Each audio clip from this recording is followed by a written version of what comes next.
The greatest enemy of human expansion isn't lack of oxygen or cosmic radiation. It is entropy. In the vacuum of space, every structure is trapped in a battle between heat and cold.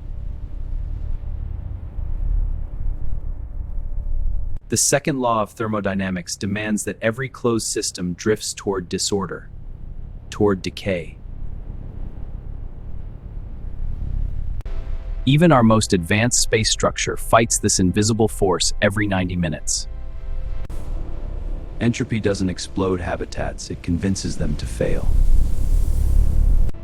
But what if we stopped fighting entropy and started designing with it? The second law of thermodynamics is not a suggestion, it is a direction. Energy spreads, heat dissipates, order dissolves. In deep space, a habitat is a closed thermodynamic system. No air outside, no fluid convection. Only radiation stands between survival and structural collapse. Every orbit becomes a stress test. Expansion, contraction, expansion, contraction. Entropy does not rush, it repeats.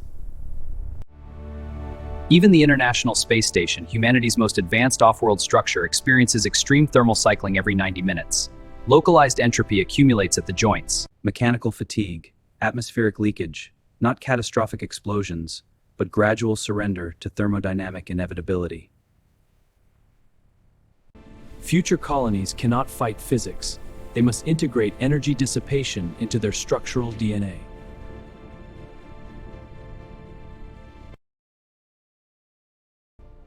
If heat must flow, then geometry decides how well it survives.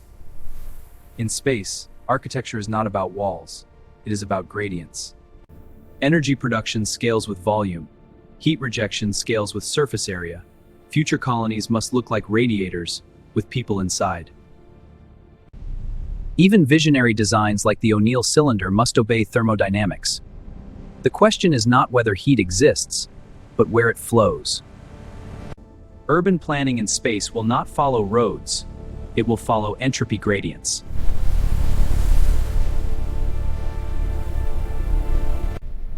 Fractal geometries maximize surface area without sacrificing internal volume. Radiative power scales with the fourth power of temperature. A small thermal imbalance becomes a structural crisis. The cities of the future will not be designed by architects alone. They will be sculpted by the path of least thermal resistance. The most volatile region of any space habitat is not the reactor. It is the boundary, where one atmosphere meets absolute vacuum.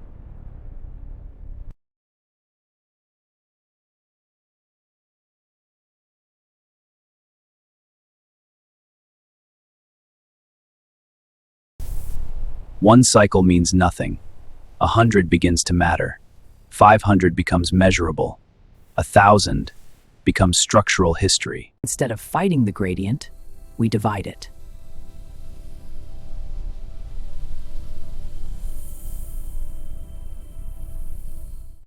We allow entropy to increase, but only in controlled zones. A sacrificial chamber absorbs the thermal shock. The airlock becomes a thermodynamic engine. Energy once lost becomes input for life support.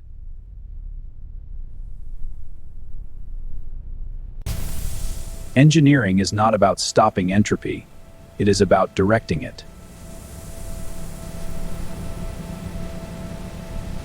The boundary is no longer a weakness, it is a regulator. And in mastering the gradient, we begin mastering space itself.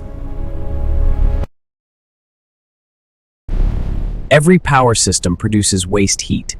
In space colonies, this heat is not a problem.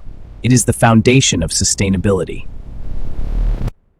Traditionally, waste heat is simply rejected into the vacuum. A necessary loss, but also a missed opportunity. Instead of discarding energy, future colonies will cascade it through every layer of civilization. Low-grade thermal energy powers water purification. distillation, and atmospheric recycling. Even small temperature differences can generate electricity. Waste heat becomes power, feeding the farms that sustain the colony. The slow decay of energy provides the precise warmth required for biological systems.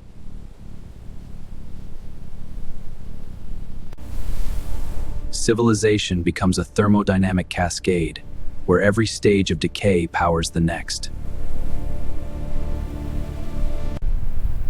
Entropy is no longer the enemy. It becomes the engine that keeps civilization alive.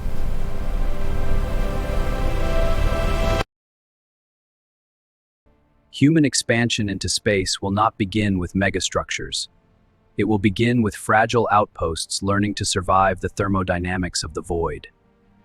Every colony must become a thermodynamic machine, transforming raw matter and energy into stability.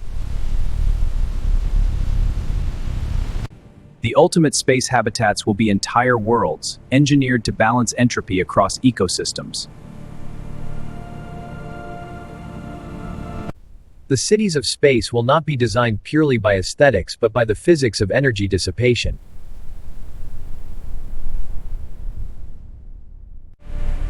Civilization becomes an organized river of energy flowing from order to disorder.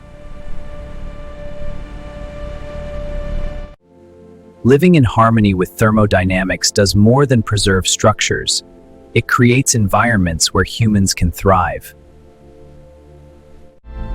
Mastering thermodynamic architecture is not just about colonies. It is about carrying civilization between the stars. The universe tends toward disorder, but in that inevitable decay, humanity may find the blueprint for eternity.